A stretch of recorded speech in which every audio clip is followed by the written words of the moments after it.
There is a ton of opportunity coming this week with Runes launching on the Bitcoin blockchain. And in this video, I'm going to go over everything you need to know to get started, as well as what the hell Runes actually are. Now, without further ado, guys, let's get into it. If you've been on Twitter or been paying attention to the Bitcoin space, you'll know that the halving is coming up in just 1 week on April 20th. And with this halving, we actually have a new addition coming to the Bitcoin blockchain called Runes. Now, one of the things I've recommended in a video in the past when you're trying to learn about all of this different crypto stuff is to actually leverage ChatGPT. ChatGPT does an awesome job summarizing a lot of the main points, and the big things that you guys have to know about Runes is that on the halving event around block 840,000, we are going to have a new type of token standard called Runes. Now, previously we've had BRC20 tokens, but there's a lot of different inefficiencies with these tokens that are going to be improved with the Runes protocol. Now, one of the major points about Runes is that it's actually developed by Casey, who started off this whole entire ordinals and inscription space in Bitcoin. And this is going to have a new token standard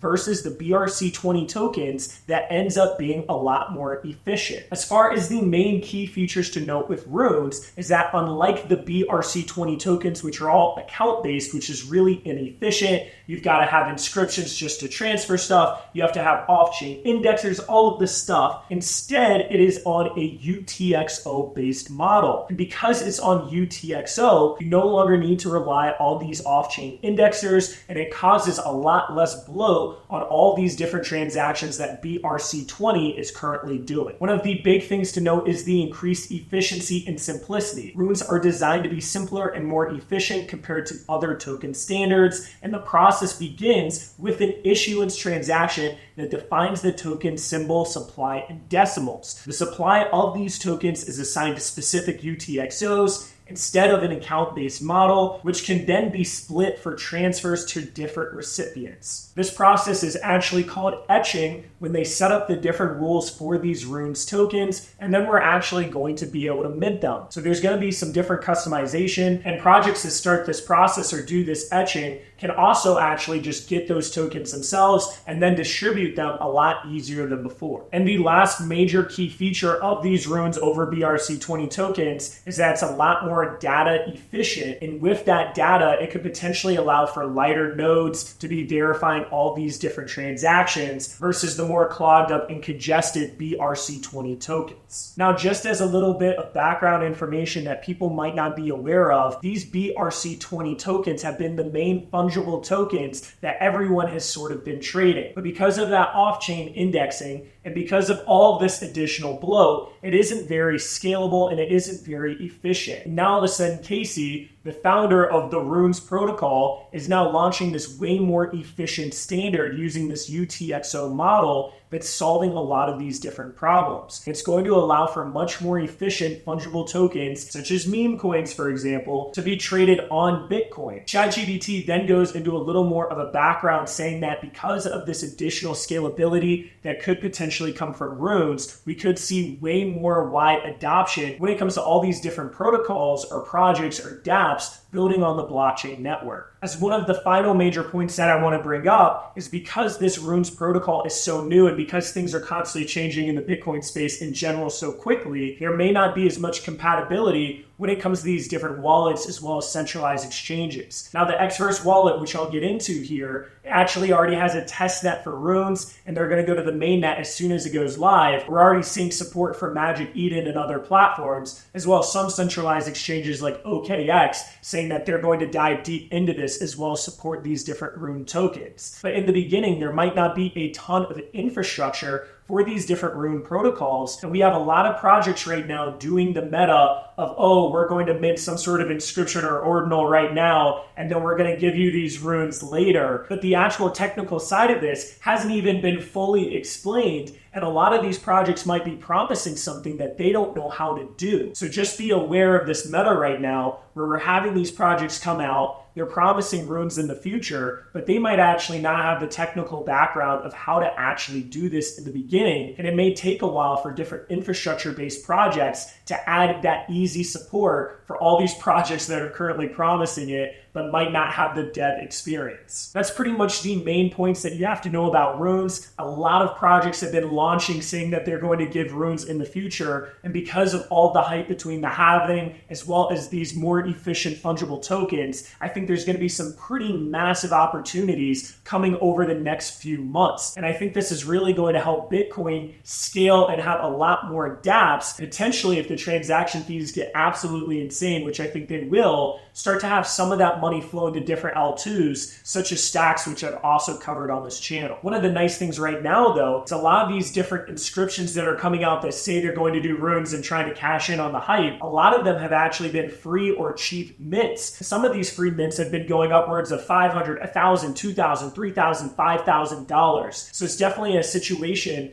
to pay attention to these different projects that are releasing, try to get whitelist spots, and a lot of times you'll make thousands of dollars and just have to pay the transaction fees. And this is before this even comes out. So I'm expecting over the next couple months for there to be hundreds, if not thousands of opportunities to really make significant gains, especially since there's so much more liquidity and money in the Bitcoin ecosystem. Now that the background is out of the way, how do you actually get started in this ecosystem and prepare yourself? So the first thing you're going to need is a wallet, and I recommend Xverse. Now you can also use Unisat, but I don't know if Unisat is going to have full compatibility with this Runes protocol right away, whereas with Xverse, we know that they already have their test net and they're going to transition to their mainnet as soon as it goes live. So I would download this Chrome extension, and when you download it, guys, they're going to have different receiving wallets, and you can simply send Bitcoin to your wallet. Now, one thing you have to really note here is on Bitcoin, there can be wallet drains when you sign these different transactions. So make sure to have different wallets whenever you're minting or inscribing something or whenever you're signing, because you could end up getting all of your money drained. So potentially have your main wallet where maybe you store stuff. You can link it with a hardware wallet such as a Ledger or Trezor. And then when you go to mint stuff, try to do that on different wallets, because I really hate for you guys to get drained. As far as where you can actually mint these different ordinals that are promising runes in the future and potentially be able to even trade runes, we have Ordzar as well as Magic Eden and then Inscribe Now. Now these three platforms are pretty safe when it comes to inscribing these different ordinals. And once again, you're getting the ordinals right now for most of these projects with a promise of a rune airdrop in the future. If you're using one of these three platforms, odds are you're going to be completely safe and not get drained. And the moment that you're minting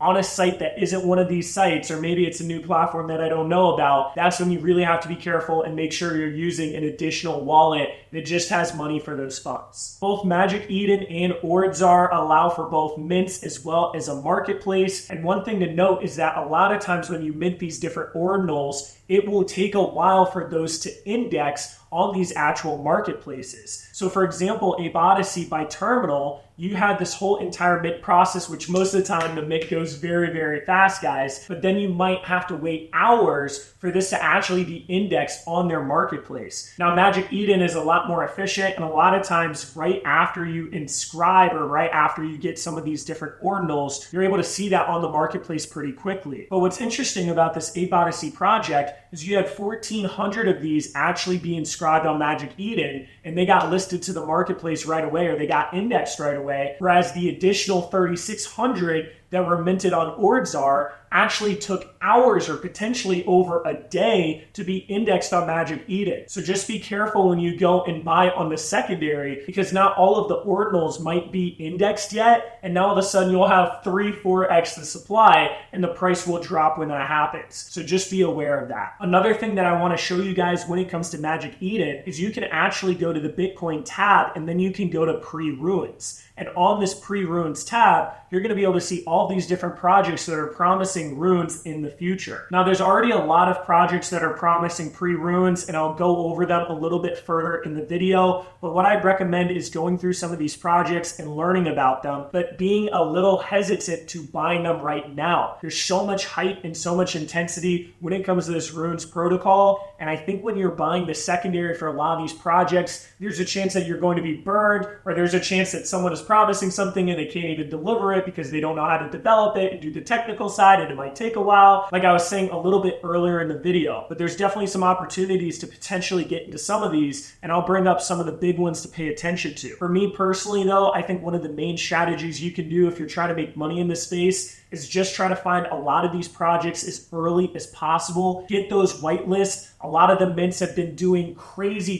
gainers, 10, 20, 30, 50, 100, maybe even 1,000x gainers on some of these, because a lot of them are actually free mints where you'll only need to pay for the transaction fees. Now the transaction fees can be pretty high depending on when you're going for these different mints. I recently did a free mint called Rune Punks, and I paid about $50 per inscription, or about $100 to go for 2 of these free mints. So just realize that even if you have whitelists and even if it's a free mint, you might still end up spending $50, $100, or even $150 just paying the different fees to actually get this inscription. And that's at the time of this video. I think that the actual gas fees are going to be significantly higher over the next couple months when these runes come out, and that's why I think some of these different layer 2s are going to get a lot more traction soon. Now you may be wondering, okay, I want to figure out how to actually get these whitelists and find these projects early. How do you do that? Well, I'll have a couple different Twitter accounts that I have personally been following that have been talking about some of these top upcoming rune projects, and it's really great to go through those different lists and see if there's any projects that really stand out to you. It's honestly a pain in the ass, but this is where you can really make money finding projects early before they get a lot of hype. You can also go to the search bar and look up BTC Runes or BTC Inscriptions or Ordinals or whatever the case is, and sometimes you can find these projects early simply going through Twitter. But like I said, I'll post a couple Twitter accounts that I think are pretty good that have been covering this ecosystem. You can also subscribe to this YouTube channel because I'm going to be covering these runes a lot over the next several months. And then in the description of this video, I'm going to have our Discord, which is an alpha group where we've been trying to find these different plays and opportunities a lot more. And if you open up a support ticket and ask for a trial pass, we'll give you a free week where now all of a sudden you can be paying attention to some of the plays that we see. The last part of this video is I want to cover some of these projects that are pretty hype right now and have gotten a decent amount of traction. I don't want to go too in depth because I want this to be more of a guide video rather than a video that takes an hour and a half going over all these projects. Maybe if you guys want me to, I can go into these projects deeper, or the ones that I think are going to do really well. The first one that I want to bring up is actually called Runestone.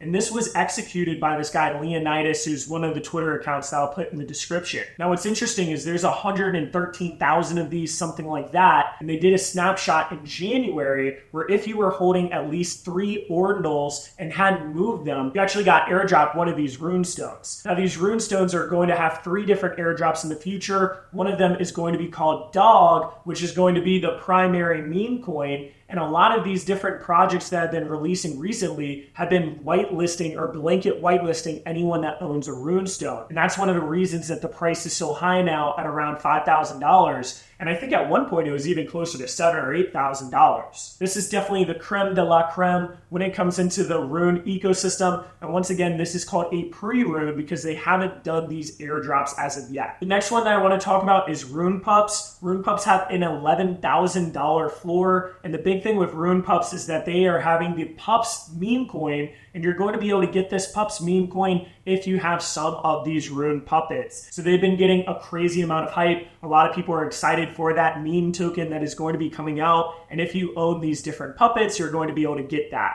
Now, once again, this is literally going for $11,000. And that's why for myself, my biggest strategy is just finding the new rune pups or the next rune pups rather than gambling on the secondary and hoping that this rune token airdrop outweighs the cost. Now, if you have a ton of money and you just want to ball out, potentially it could be a good play. But like I said, I'm mostly looking for new opportunities and making a little quick flip on the hype. I also want to say, if you are someone that's looking for just a long-term play, I think the runestones are going to be kind of that OG project that really just rewards its holders a lot over time. If you have the money and you're looking to do something where you're not paying too much attention, that's probably going to be the best bang for your buck as far as long-term security. The next project that I want to bring up here is RuneCoin, and they actually have these RSIC meta protocol ordinals. And what's been able to happen is you've been able to farm these rune tokens through this little gamified experience where now all of a sudden when the actual rune tokens go live,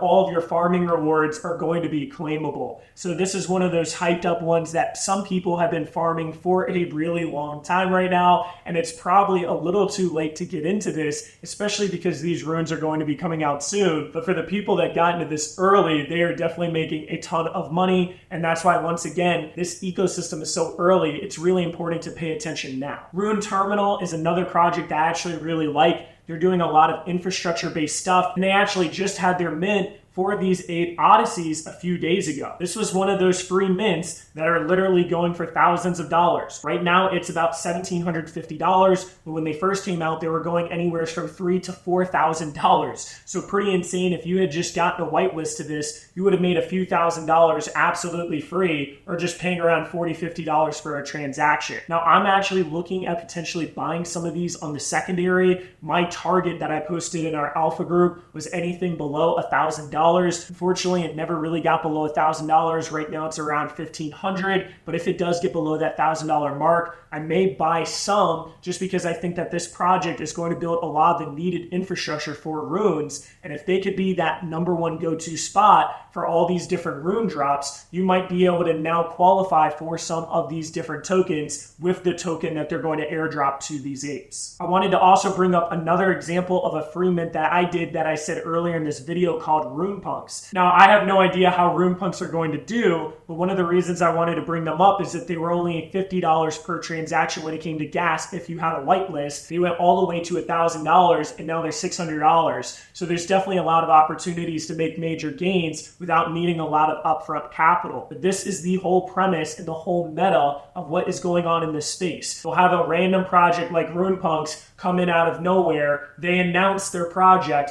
2 days later, they do their inscription. It's a free mint. There's a ton of hype behind it. And now there's a promise of a rune token in the future. And now all of a sudden, this $50 free mint all of a sudden goes to $1,000. And this is pretty much what has been happening. I actually got a whitelist spot because I saw them on Twitter. I filled out the Google form 2 hours before their mint. And then my wallet was chosen. I was able to mint 2 of these. So I spent $100, and then it went all the way up to $2,000 worth in just a day. And now it's still above $1,000. So there's tons of opportunities. Just paying attention on Twitter and looking for these projects that are kind of coming out of nowhere. Are a lot of these projects going to be grifters where they're just trying to make money? Yes. Are a lot of these probably going to do horrible and die in the long term? Yes. But is there an opportunity to make money simply by having whitelists on these different projects? 100%. I could go over more projects, but I think I need to do a totally separate video so the video doesn't go too long. But the big thing that you guys can do right now is go through some of these different Twitter threads of projects that I'll post. I also highly recommend following Block Runners on YouTube. They do an absolutely amazing job covering a lot of stuff that's happening in this Bitcoin and Rune space. And then you can always go to Magic Eden and go through some of these projects yourself and see which ones you like. Once again, though, I think the main meta is getting into new projects that haven't launched yet, but that's just kind of how I do things, and I think the risk is significantly less without needing nearly as much capital. But yeah, guys, that pretty much wraps up the video. Hope you all enjoyed it. Definitely subscribe if you want to be up to date on some of these different mints coming up and just this ecosystem in general, as well as other stuff that's hot in the blockchain, as well as join our Discord and ask for a trial pass if you'd like